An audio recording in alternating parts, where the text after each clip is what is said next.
Hello friends, in this session of Simplified Civil Services, we will talk about how I cleared prelims 4 times. इस session में इस video में हम लोग बात करेंगे कि किस प्रकार मैंने प्रीलिम्स को 4 बार क्लियर किया है। उससे पहले थोड़ा बहुत मैं आपको अपने बारे में बताना चाहता हूँ। मेरा बैकग्राउंड बहुत ज़रूरी है, उसके रेलेवेंस के बारे में भी बात करेंगे कि बैकग्राउंड ज़रूरी क्यों है। My name is Varenya. पूरा नाम नहीं बताना चाहता, थोड़ी सी प्राइवेसी अनोनिमिटी ज़रूरी है, वो मुझे आप ज़रूर दीजिएगा। मैंने अपनी तैयारी 2017 से शुरू की थी यूपीएससी की। इसके पहले मैं इंजीनियरिंग करके आया था। Of course I am an engineer. उसके बाद मैंने मास्टर्स की, साथ में इकॉनमी मेरा ऑप्शनल था और उसी में मैंने मास्टर ऑफ आर्ट्स किया, एमए किया इकॉनमी में। नेट भी क्वालिफाई मैं कर चुका हूँ। रिसेंटली मैंने अपना एक चैनल शुरू किया था जिसका नाम है सिंप्लीफाइड सिविल सर्विसेज, जिसमें मैं जनरली एडिटोरियल एनालिसिस का डिस्कशन करता हूँ। ये बैकग्राउंड देना ज़रूरी इसलिए था क्योंकि ओवरऑल अगर आप देखें तो मैं एक एवरेज स्टूडेंट रहा हूँ और अगर मैं प्रीलिम्स क्लियर कर सकता हूँ तो आप सब भी क्लियर कर सकते हैं, है ना। बहुत हाई फाई कॉलेज से मैंने पढ़ाई नहीं की। इंजीनियरिंग मेरी सरकारी कॉलेज से ज़रूर थी लेकिन आईआईटीज़ नहीं थे, है ना। तो आप लोग अगर आप ये सोच रहे हैं कि सिर्फ बहुत हाई फाई कॉलेज के बच्चे ही क्लियर कर सकते हैं यूपीएससी या फिर प्रीलिम्स या मेंस एग्ज़ाम, तो ऐसा बिल्कुल भी नहीं है। अगर मैं कर सकता हूँ तो आप भी कर सकते हैं। यही मेरा बैकग्राउंड बताने का पर्पस था। अच्छा, आप लोगों को कुछ एविडेंस देना ज़रूरी है। 2018 में मैंने अपनी यूपीएससी का फर्स्ट टाइम जो है प्रीलिम्स क्लियर किया था। ना मार्क्स मुझे अच्छे से याद है लेकिन इसकी मार्कशीट मुझे मिल नहीं रही है। 118 नंबर मेरे 2018 प्रीलिम्स में आए थे। 2020 में जो है 105 नंबर थे। 2021 में 98 थे और 2022 में 92.5 थे। ठीक है, तो ये मेरे प्रीलिम्स के नंबर हैं। जो जो एविडेंस मुझे मिले वो मैंने लगाने की कोशिश की। ऐसा सभी लोगों ने कहा था कि लोगों को भरोसा नहीं होता, इसलिए आप कुछ एविडेंस दे दीजिएगा। श्योरली जो चीज़ें मेरे पास हैं वो मैंने लगाई है। जैसे कि 2022 की लेटेस्ट वाली मार्कशीट मिल गई थी यार, डेफ भी मिला था 2018 का, वो भी लगा दिया। देखो नाम भी दिख रहा है वरेण्य, है ना। चलिए अब बात कर लेते हैं यूपीएससी प्रीलिम्स के बारे में। शुरू करते हैं हमारा सेशन। यूपीएससी प्रीलिम्स एग्ज़ाम की बात करें तो दुनिया की one of the toughest exam है और बहुत ज़्यादा आर्बिट्री एग्ज़ाम होती है ना। बहुत आर्बिट्री पेपर होता है, कुछ भी आ जाता है। किसी साल उठा के देखो तो मॉडर्न इंडिया के 15-20 क्वेश्चन होते हैं और किसी साल उठा के देखो तो मॉडर्न इंडिया के 3 ही क्वेश्चन है। किसी साल आप देखेंगे तो पैटर्न पूरा का पूरा बदल जाएगा, असर्शन रीज़न आ जाएंगे। तो बहुत आर्बिट्रीनेस है इस पेपर में, है ना। तो इस आर्बिट्रीनेस को हम लोगों को कम करना है। अगर हमें यूपीएससी प्रीलिम्स पास करनी है तो हमें इस आर्बिट्रीनेस को कम करना होगा। जितना आप इस आर्बिट्रीनेस को कम करेंगे उतना आपका सिलेक्शन होने की चांसेस बढ़ेंगे। तो कैसे हम इस आर्बिट्रीनेस को कम करेंगे, इस सेशन में इसकी बात की जाएगी। इस आर्बिट्रीनेस को सबसे पहले कम करने के लिए हमें क्या करना है, go through your syllabus properly. बहुत सारे बच्चे सिविल सर्विस की तैयारी करना चाहते हैं और उसके बाद सिविल सर्विस की तैयारी करने आते हैं, दिल्ली आ जाते हैं या फिर ऑनलाइन आजकल आप लोग कोचिंग ले सकते हैं। कोचिंग ले लेते हैं, कोचिंग लेने के बाद कभी सिलेबस खोल के भी नहीं देखते। जो यूपीएससी कोचिंग में पढ़ाया जाता है वही उनका सिलेबस हो जाता है। जितना सब्जेक्ट उसमें पढ़ाए गए हैं वो सिलेबस का पार्ट है। उन सब्जेक्ट्स में जो चीज़ें बताई गई है वही सिलेबस है। कभी खुद से सिलेबस खोल के भी नहीं देखते। सबसे पहले तो आप सिलेबस डाउनलोड करिए और देखिए कि आपने उसमें क्या क्या पढ़ रखा है, क्या क्या नहीं पढ़ रखा है। प्रीलिम्स का सिलेबस भी डाउनलोड करिए और मेंस का भी। मेंस का जो सिलेबस है वो यूपीएससी प्री में भी पूछा जाता है, तो आपके लिए बेस्ट ये होगा कि आप जो मेंस का सिलेबस है उसी को कवर करें यूपीएससी प्रीलिम्स के लिए। फॉर एग्ज़ाम्पल नैनो टेक्नोलॉजी के ऊपर 2022 में क्वेश्चन आया था और पहले भी क्वेश्चन आते हैं। हो सकता है आपकी कोचिंग वाले ये टॉपिक आपको ना पढ़ाएं। अगर नहीं पढ़ाते हैं तो क्या यूपीएससी में नहीं आना चाहिए? ऐसा बिल्कुल नहीं है। अगर आपने नैनो टेक्नोलॉजी के बारे में पढ़ लिया है तो ये बेस्ट होगा कि आप जो है इसके थोड़े बहुत नोट्स बना के रखें। ऐसे हर वर्ड्स के जो भी आपके टॉपिक्स हैं उसके नोट्स बना के रखना बहुत ज़्यादा ज़रूरी है ना। आप ऐसे सारे टॉपिक्स कवर करिए जो सबसे पहले सिलेबस में दिए हुए हैं। ये फर्स्ट कंडीशन है आर्बिट्रीनेस को कम करने की। फॉर एग्ज़ाम्पल न्यूक्लियर टेक्नोलॉजी दिया हुआ है, अब न्यूक्लियर टेक्नोलॉजी के बारे में आपको पता होना चाहिए, इंडिया के न्यूक्लियर प्रोग्राम की जानकारी होना चाहिए, कितने स्टेप प्रोग्राम है ये पता होना चाहिए, इंडिया को वेवर कब मिला एनएसजी से ये पता होना चाहिए, 123 एग्रीमेंट के बारे में पता होना चाहिए, और जो प्रोटोकॉल है इससे रिलेटेड उसकी जानकारी होना चाहिए। ये सारी चीज़ें स्टैटिक में आ जाती है अगर आप लोगों को पहले से पता है तो। करंट अफेयर में नहीं आएगी। अब 2008 में 123 एग्रीमेंट साइन हुआ था तो वो करंट में तो नहीं आएगा। न्यूक्लियर टेक्नोलॉजी जब आप पढ़ेंगे तो ये सारी डिटेल्स आपकी जानकारी में होनी चाहिए, और इससे रिलेटेड हर बार क्वेश्चन आता है न्यूक्लियर टेक्नोलॉजी से, और फिर क्वेश्चन आता है और बच्चों को बनता नहीं है तो उनको लगता है कि यार पता नहीं ये करंट अफेयर से भी नहीं था, हमें पढ़ाया भी नहीं है, कहाँ से आ गया। ये सब आपके सिलेबस में दिया हुआ है। तो सबसे पहला काम आप करेंगे, अपना सिलेबस को अच्छे से पढ़ेंगे और हर एक टॉपिक्स को देखेंगे कि उसके बारे में आपने पढ़ा है या नहीं, और उसके बाद हर टॉपिक्स का डिटेल में जो है पढ़ाई करेंगे और नोट्स भी बना सकते हैं ताकि आप उसे रिवाइज कर पाएँ। सबसे पहला काम आर्बिट्रीनेस कम करने की दिशा में ये रहेगा हमारा। ये गलती आप लोग नहीं करेंगे, ये गलती हमें नहीं करना है, ठीक है। तो सबसे पहले जो मैं किया करता था वो सारे पॉइंट्स मैंने सारे टॉपिक्स कवर किए हैं या नहीं ये देखा करता था, नोट्स जो है चिपका के रखा था अपनी लाइब्रेरी में। नेक्स्ट बात करते हैं, focus should be on static subject. Arbitrariness कम करने की दिशा में अगला काम जो आपको करना है वो है स्टैटिक सब्जेक्ट पे आपका फोकस होना चाहिए। मान लीजिए आपका यूपीएससी प्रीलिम्स 26 मई को 2024 को है और बाय एंड लार्ज आपके 150 दिन बचे, ठीक है। मान लेते हैं कि 150 दिन बचे हुए। अब इन 150 दिन में आपका 80% टाइम किस में जाना चाहिए, स्टैटिक सब्जेक्ट में जाना चाहिए। क्यों जाना चाहिए उसे मैं बताता हूँ। 5 टॉप 5 सब्जेक्ट्स हैं जिन पे हमें ध्यान देना है। इससे आपका प्रीलिम्स क्लियर हो जाएगा अगर आप सिंसियरली ये सारी चीज़ें पढ़ते हैं तो। पहला है पॉलिटी, 15 क्वेश्चन आते हैं, 12 क्वेश्चन डुएबल होते हैं आराम से, ठीक है। हिस्ट्री 15 से 18 क्वेश्चन आ सकते हैं, एंड इकॉनमी 15-16 क्वेश्चन कहीं नहीं गए। ज्योग्राफी 10 से 12 क्वेश्चन कहीं नहीं गए। एनवायरनमेंट 15 से 16 क्वेश्चन कहीं नहीं गए। एनवायरनमेंट के क्वेश्चन इतने ज़्यादा क्यों आते हैं? ऑब्वियसली इसलिए आते हैं क्योंकि यूपीएससी का जो प्रीलिम्स है, फॉरेस्ट सर्विस का प्रीलिम्स है, दोनों सेम होते हैं, इसलिए एनवायरनमेंट के थोड़ा सा जो क्वेश्चंस होंगे वो ज़्यादा ही आपको दिखाई देंगे। हालांकि पिछले कुछ सालों में अगर ट्रेंड देखेंगे तो एनवायरनमेंट के क्वेश्चन बहुत ज़्यादा आते थे, 20-22 आते थे, उससे कम होकर के अभी 14-15 आने लगे हैं, ठीक। तो ये हमारे क्या है, स्टैटिक सब्जेक्ट। ऐसा नहीं है कि इसमें करंट अफेयर से नहीं आता, बिल्कुल आता है, करंट अफेयर से ज़रूर आएगा, लेकिन वो स्टैटिक में कवर होता है। मान लीजिए इकॉनमी में सर्टिफिकेट ऑफ डिपॉजिट न्यूज़ में है और वो जो है यूपीएससी प्री में आ जाता है, तो आप बोलोगे करंट अफेयर से आया है, मैं बोलूँगा कि स्टैटिक से आया है। क्यों आया है? क्योंकि मैंने इकॉनमी का मनी मार्केट चैप्टर पढ़ रखा है और अच्छे से पढ़ रखा है, उसमें जितने भी टर्म्स थे मैंने क्लियर कर रखे हैं। वो करंट में है तो अच्छी बात है, लेकिन मेरे लिए तो वो स्टैटिक में ही है, तो मैं ऐसी चीज़ें स्टैटिक से सारी कवर कर लेता हूँ। जो चीज़ें अपन कर सकते हैं उसे कवर करना है अपने को, जितना बार आप पढ़ेंगे उतना आपके लिए बेहतर रहेगा, ठीक। तो इन सब्जेक्ट्स का मल्टीपल रिविजन्स करना है, मल्टीपल टाइम्स आपको इन्हें पढ़ना है। 80% समय आपको प्रिपरेशन में प्रीलिम्स की इन 5 सब्जेक्ट्स के लिए देना है, और इसमें 60 to 70 क्वेश्चंस आते हैं। करंट अफेयर हटा भी दूं तो 50 क्वेश्चन होते हैं जो प्योरली स्टैटिक होते हैं। इससे आप कर सकते हैं, अगर आपने 40 क्वेश्चन सही कर दिए तो 80 मार्क्स, आजकल कट ऑफ भी इतना ही जा रहा है, 80 मार्क्स ला सकते हैं अगर आपने इतना ही कर लिया तो। 2 सब्जेक्ट यहाँ पर जो मेंशन नहीं है उसके बारे में चर्चा कर लेते हैं। फर्स्ट है साइंस एंड टेक्नोलॉजी और दूसरा है आईआर। पहले आईआर के बारे में बात करेंगे। रिसेंटली आईआर का देखेंगे तो वेटेज काफ़ी बढ़ गया है, पहले इतना नहीं पूछते थे, आजकल बहुत पूछ रहे हैं, ठीक है। तो आईआर आपको मैं आईएएस पार्लियामेंट से पढ़ा करता था, आप किसी भी कोचिंग की एक मैगज़ीन से पढ़ सकते हैं।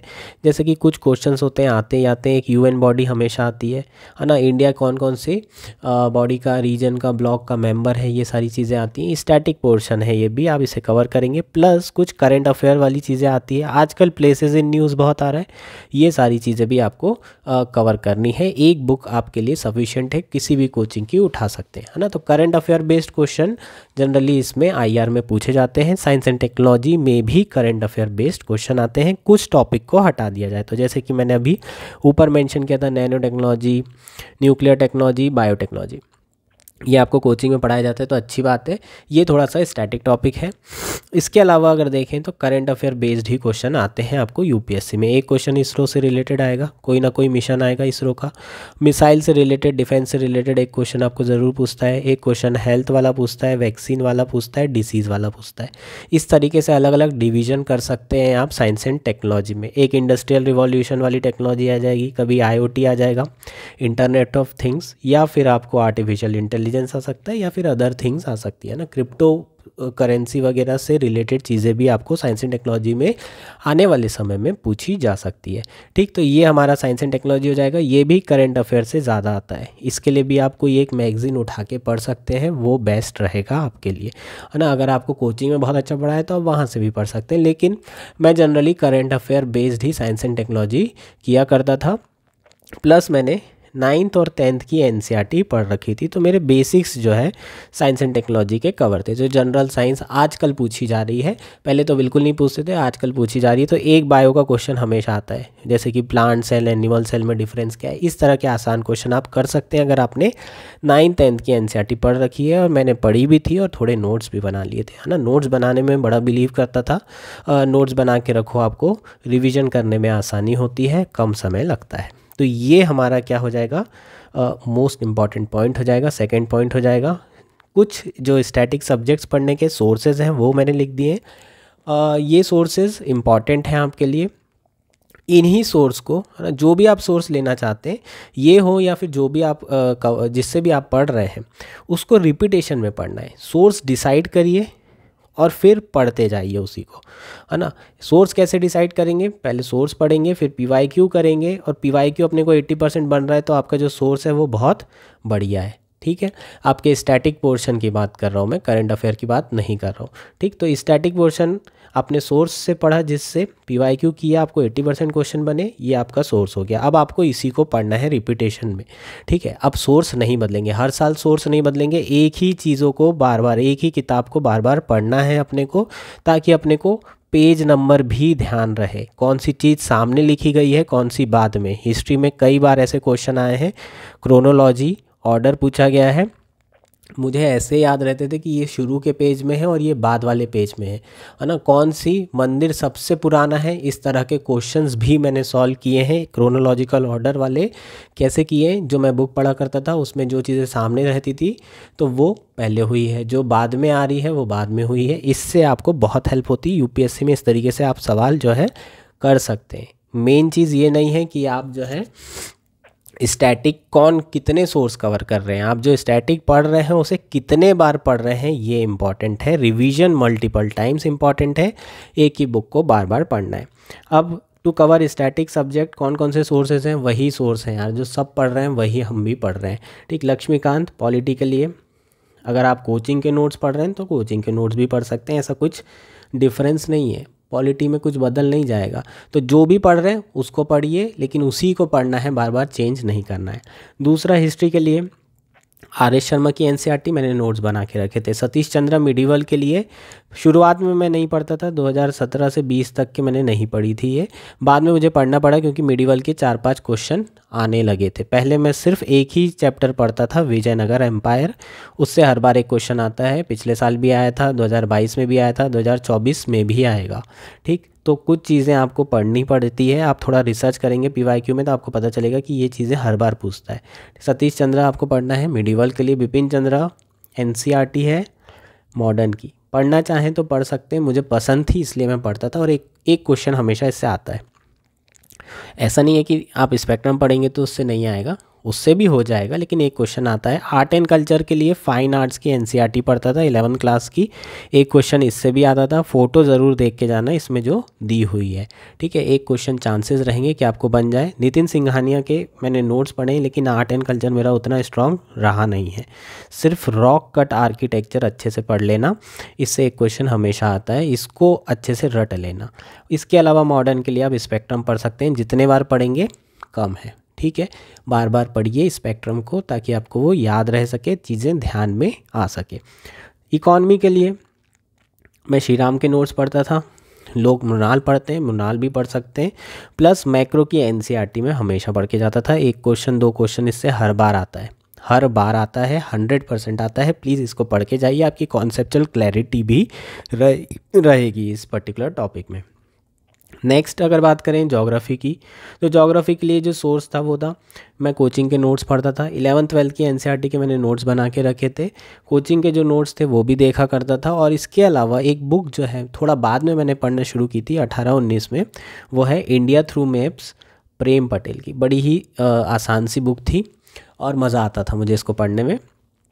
जनरली मैं मैप के थ्रू ही ज्योग्राफी पढ़ता था। अगर आप यूपीएससी देखेंगे प्रीलिम्स के पेपर पुराने, तो जो ज्योग्राफी है उसमें इंडियन ज्योग्राफी ज़्यादा पूछता है और वो भी मैप बेस्ड ज्योग्राफी आती है। तो मैंने मैप बुक लेके रखी थी और मैंने हर चीज़ के मैप बना के रखे थे। जैसे कि मैंने रिवर्स के मैप बना लिए, माउंटेन के बना लिए, जितने भी मिनरल्स हैं सबके मैप बना लिए, पावर प्लांट के बना लिए, है ना। हर एक चीज़ के मैप बना के रखता था। नेशनल पार्क के बनाया, वाइल्ड लाइफ सेंचुरी के बनाया, कौन सी रिवर जा रही है नहीं जा रही है, ये सारी चीज़ के मैप बना के मैं रखता था। और प्रीलिम्स के टाइम पे, है ना, एक बार देख के प्रैक्टिस करता था, एक बार बिना देखे प्रैक्टिस करता था। ठीक, इसके अलावा एनवायरनमेंट की बात करेंगे तो एनवायरनमेंट के लिए शंकर आइए सभी लोग पढ़ते हैं। पीएमएफ आजकल बोल रहे हैं बच्चे की ज़्यादा अच्छी है, पीएमएफ भी पढ़ सकते हो, शंकर भी बढ़िया है। और इसके अलावा मैं कुछ वेबसाइट है उसको हमेशा जाके देखते रहता था। यूएनईपी इनिशिएटिव्स को सर्च करके ज़रूर देखिएगा, इससे लगातार 3 साल क्वेश्चन आए हैं। ठीक है, और ये मेरे को पता था कि इस साल आया है, अगले साल भी आने वाला है, और अगले साल 3 साल तक क्वेश्चन मेरे इस पर्टिकुलर यूएनईपी वेबसाइट इनिशिएटिव से फंसे थे। यूएनएफसीसी वेबसाइट भी जा सकते हैं हम बार बार, यूएनसीसीडी वाली भी, एफएओ की भी। ठीक है, ये वेबसाइट्स आपको देखते रहना है, कौन से इनिशिएटिव चल रहे हैं, कौन से नहीं चल रहे हैं, ये सारी चीज़ें आप लोग ज़रूर देखते रहिए। मैं हमेशा देखते रहता था। कल्चर वगैरह मिनिस्ट्री की वेबसाइट्स भी आप देखते रहिएगा। इसके अलावा जो हम लोगों को करना है वो है करंट अफेयर्स। करंट अफेयर 20% समय देता था बस, है ना, प्रिपरेशन का केवल 20% समय, 80% सारा स्टैटिक में और 20%। क्यों करंट अफेयर्स में इतना कम समय क्यों देते थे? 2 रीज़न्स हैं उसके। पहला तो 1 ईयर का आएगा कि 2 साल का आएगा कि 3 साल का, कोई गारंटी नहीं है। यूपीएससी बस ऐसे लिख देता है करेंटली इन द न्यूज़, और वो करेंटली इन द न्यूज़ 4 साल पुराना होता है। दूसरा रीज़न है कि इंडिया टुडे की न्यूज़ से आता है। अब इंडिया टुडे तो पढ़ने से रहे ऑब्वियसली, है ना। अब हिंदू पढ़ेंगे या फिर इंडियन एक्सप्रेस पढ़ेंगे या मिंट पढ़ लेंगे, और कितना पढ़ेंगे, इससे ज़्यादा तो नहीं पढ़ेंगे। आजकल डाउन टू अर्थ से आने लगा है। हाँ, इसके अलावा इतनी सारी मैगजीन्स है, पता नहीं कहाँ से आएगा करंट अफेयर, तो बहुत मुश्किल होता है। आप करंट अफेयर कवर कर ही नहीं सकते, बहुत डिफ़िकल्टी होती है करंट अफेयर कवर करने में। तो उसमें इतना समय हमें देना भी नहीं है, क्योंकि हम लोगों ने 40 क्वेश्चन तो ऊपर सही कर ही लिए, हमें 10 क्वेश्चन और सही करना है। फॉर द रिस्क नहीं लेना है, इसलिए सेफ्टी के हिसाब से आसान क्वेश्चन तो अपने को बन ही जाएंगे। मैं मंथली मैगजीन कवर करता था विजन की, है ना, हर साल, और उसलिए मैं 15 दिन देता था मार्च में। ठीक, इसको मैं थोड़ा पेन से लिख कर याद करने की कोशिश करता था। पूरी मैगज़ीन नहीं पढ़ता था, सिर्फ प्रीलिम्स के लिए जो रेलेवेंट चीज़ें होती थी वो पढ़ता था। जो स्टैटिक पोर्शन है, मेंस वाला पोर्शन हटा दिया करता था। ठीक, तो ये सारी चीज़ें पढ़ने में मुझे ज़्यादा समय नहीं लगता था। और जब सब्जेक्ट पढ़ता था, मान लो पॉलिटी पढ़ा, उसके साथ ही जब सब्जेक्ट ख़त्म हुआ तो पीटी पढ़ ली उसकी। मैं इनसाइट की पीटी पढ़ता था। इनसाइट की पीटी पढ़ने के 2 रीज़न थे। एक तो मैं मंथली मैगज़ीन विजन की ऑलरेडी कवर कर रहा हूँ, तो उसकी पीटी मैं पढ़ना नहीं चाहता था। और दूसरी बात, जो इनसाइट आईएएस की पीटी है वो बहुत ही छोटी होती है ना, ज़्यादा पेज नहीं होते हैं। ये सारी चीज़ें साइकोलॉजी के लिए पढ़ता था मैं। कुछ क्वेश्चन फंस जाए तो बढ़िया है, नहीं फंसे तो कोई बात नहीं। मेरे को दिमाग में ये रहता था कि मैंने करंट अफेयर कवर कर लिया, अगर मैंने ये 2 सोर्सेज से चीज़ें पढ़ ली, 2 बार पढ़ लिए, ख़त्म। इससे ज़्यादा हमें पढ़ने की ज़रूरत नहीं है। ठीक है, करंट अफेयर में साइकोलॉजी ज़्यादा इंपॉर्टेंट रोल अदा करता है, क्योंकि आपको याद वैसे भी नहीं रहने वाला है, रिटेन नहीं रहने वाला है। ठीक है, तो ये अपन जो गलती करते हैं, बच्चे जो गलती करते हैं, वो क्या करते हैं, 4-4 बार पढ़ रहे हैं पीटी बैठ के। नहीं आएगा यार, उतना आता ही नहीं है। 4 बार पढ़ लोगे तो उससे कुछ होगा क्या? याद तो हो जाएगा, लेकिन सोर्स ही अलग है यूपीएससी का। 4 साल पुराना आ गया तो क्या करोगे? तो बेसिकली अननेसेसरली टाइम आपको करंट अफेयर्स में नहीं देना है। नेक्स्ट और मोस्ट इम्पॉर्टेंट पार्ट है हमारी प्रिपरेशन का, जो आर्बिट्रीनेस को कम करता है यूपीएससी की, वो है पीवाईक्यू। पीवाईक्यू का रिसर्च करिए, थोड़ा सा देखिए क्या पूछा जाता है। अगर आप देखेंगे एंशियंट में बुद्धिज़्म जैनिज़्म के क्वेश्चन हर साल आते हैं, इसको अलग से पढ़िए नोट्स बना करके, इंटरनेट से नोट्स बनाइए। ओपन चैलेंज है यूपीएससी का कि बुद्धिज़्म दूंगा, सही करना है तो करके दिखाओ, तो करो ना। ये सारी चीज़ें क्या करो, अच्छे से नोट्स बना के रखो। विजयनगर से क्वेश्चन आएगा मिडिवल में, ठीक है। ऐसे कई सारी चीज़ें जो आपको हर साल रिपीट होती है, कई सारे क्वेश्चंस हैं जो रिपीट होते हैं। क्वेश्चन के रिपीटेशन का एक एग्जांपल भी दे देता हूँ मैं आपको। On the planet Earth most of the fresh water exist as ice cap and glacier, out of the remaining fresh water the largest proportion. ठीक है, 2013 में ये क्वेश्चन पूछा गया था, ग्राउंड वाटर के बारे में पूछा जा रहा है। ठीक है, तो बेसिकली इसका answer exist as a ground water आएगा। नेक्स्ट क्वेश्चन जो पूछा गया था 2018 में आया था, क्या था question? On reference to the water on the planet Earth consider the following statement. Sorry, ये 2020 का क्वेश्चन है। इसमें क्या पूछा गया था? The amount of water in rivers and lakes is more than the amount of ground water. The amount of water in polar ice cap and glacier is more than the amount of ground water. तो basically similar question आपको पूछे गए थे 2013 में और 20 में। तो अगर आप पीवाईक्यू अच्छे से करते हैं तो रिपीट होते हैं सवाल। अगर आपको ये वाला क्वेश्चन अच्छे से बन जाए जो कि एनसीईआरटी से पूछा गया था, तो फिर 2020 का क्वेश्चन भी बन जाएगा। तो पहली चीज़ तो पीवाईक्यू से जो बेनिफिट मिलता है वो रिपीट होते हैं सवाल। फॉर एग्जांपल अगर आप पॉलिटी के क्वेश्चंस देख लें तो पॉलिटी के क्वेश्चन तो यार डायरेक्टली रिपीट होते हैं, है ना। पॉलिटिकल डेमोक्रेसी, फंडामेंटल राइट कितने बार आ गया है, ठीक है। कलेक्टिव रिस्पॉन्सिबिलिटी ऑफ पार्लियामेंट, ठीक है, ऑफ एग्जीक्यूटिव टुवर्ड्स पार्लियामेंट, ये भी आपको कई बार पूछ चुका है। इसके अलावा डीपीएसपी, वेलफेयर गवर्नमेंट, ठीक है। तो ये सारी चीज़ें आपको पूछी जा रही है। लिमिटेड गवर्नमेंट, अभी रिसेंटली इस पे 2-3 सवाल आ चुके हैं, ठीक। तो ये क्वेश्चंस रिपीट होते हैं। दूसरा पीवाईक्यू का बेनिफिट है थीम्स रिपीट होती है, ठीक है। ये कौन सी थीम है? ग्राउंड वाटर थीम है। ये कौन सी थीम है? ग्राउंड वाटर थीम है। ऑब्वियसली ग्राउंड वाटर काफ़ी इंपॉर्टेंट टॉपिक है, और करंट अफेयर में अगर ग्राउंड वाटर आता है तो हमें क्या करना है? कवर करना है। क्यों कवर करना है?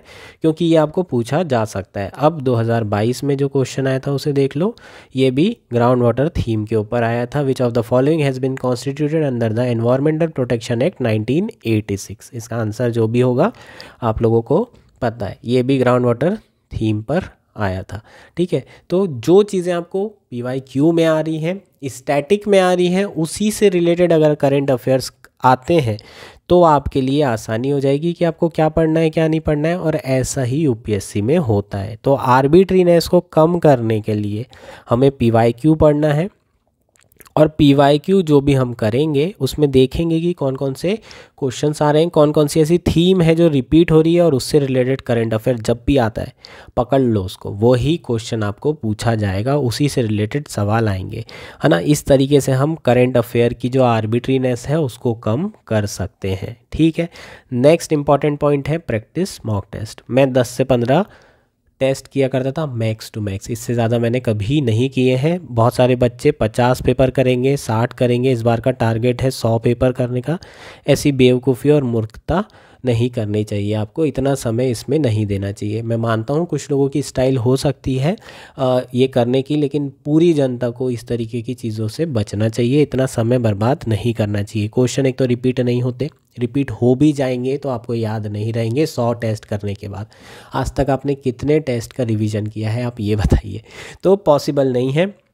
ज़्यादा से ज़्यादा आप एक सेक्शन टेस्ट करिए और 4-5 फुल टेस्ट करिए, ठीक है। एक सब्जेक्ट का एक सेक्शन टेस्ट, 5-7 सब्जेक्ट हैं, सबके 5-7 सेक्शन टेस्ट, और 5-7 जो है पेपर सॉल्व करना है। इसके अलावा कुछ नहीं करना है।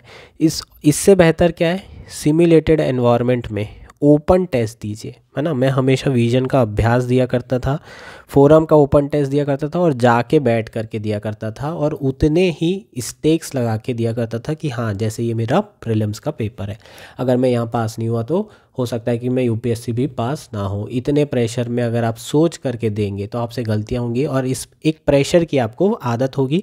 डायरेक्टली आप वहाँ पर यूपीएससी के प्रेशर में जाएंगे तो उसके पहले आप थोड़ा सा प्रिपेयर हो सकते हैं अगर आप ये एग्ज़ाम्स देते हैं तो, है ना। तो कोशिश करिए सिमुलेटेड एनवायरनमेंट में देने की। घर पे बैठ के जो प्रैक्टिस मॉक टेस्ट कर रहे हैं वो जनरल इन्फॉर्मेशन के लिए होता है, ठीक। एक और चीज़, जो आपके मॉक टेस्ट होते हैं वो आपकी अप्रोच के लिए होते हैं। मैं मॉक टेस्ट दिया करता था तो जो शुरुआत की थी मैंने, उसमें मैं पहले 70 के आसपास क्वेश्चन करता था, फिर मैंने कुछ क्वेश्चन 80 तक किए, कुछ पेपर में 90 किए। तो मैं देखता था कि 90 करने में मेरे मार्क्स हमेशा ज़्यादा आ रहे हैं, थोड़ा रिस्क लेता था तब भी मेरे मार्क्स ज़्यादा आ रहे हैं। 80 में थोड़े कम थे, 70 में बहुत ज़्यादा कम थे। तो मैंने अपनी एक अप्रोच डेवलप की कि मुझे 90 के आसपास क्वेश्चन करने हैं। आप लोग भी कर सकते हैं। एक ही पेपर लीजिए, उसमें जिसमें आप बहुत ज़्यादा श्योर हैं वो क्वेश्चन कर लीजिए, प्लस 50% वाले क्वेश्चन ट्राई कर लीजिए जिसमें आपको डाउट है 2 ऑप्शन में, ठीक। 70 के आसपास तो ऐसे हो ही जाएंगे। फिर उसी पेपर में ट्राई करिए जिसमें आपको 3 में मतलब 3 ऑप्शन लग रहे हैं, है ना, जिसमें 33% प्रोबेबिलिटी है, वो वाले क्वेश्चन भी ट्राई करके देखिए, और कुछ ब्लाइंड भी मार के देखिए।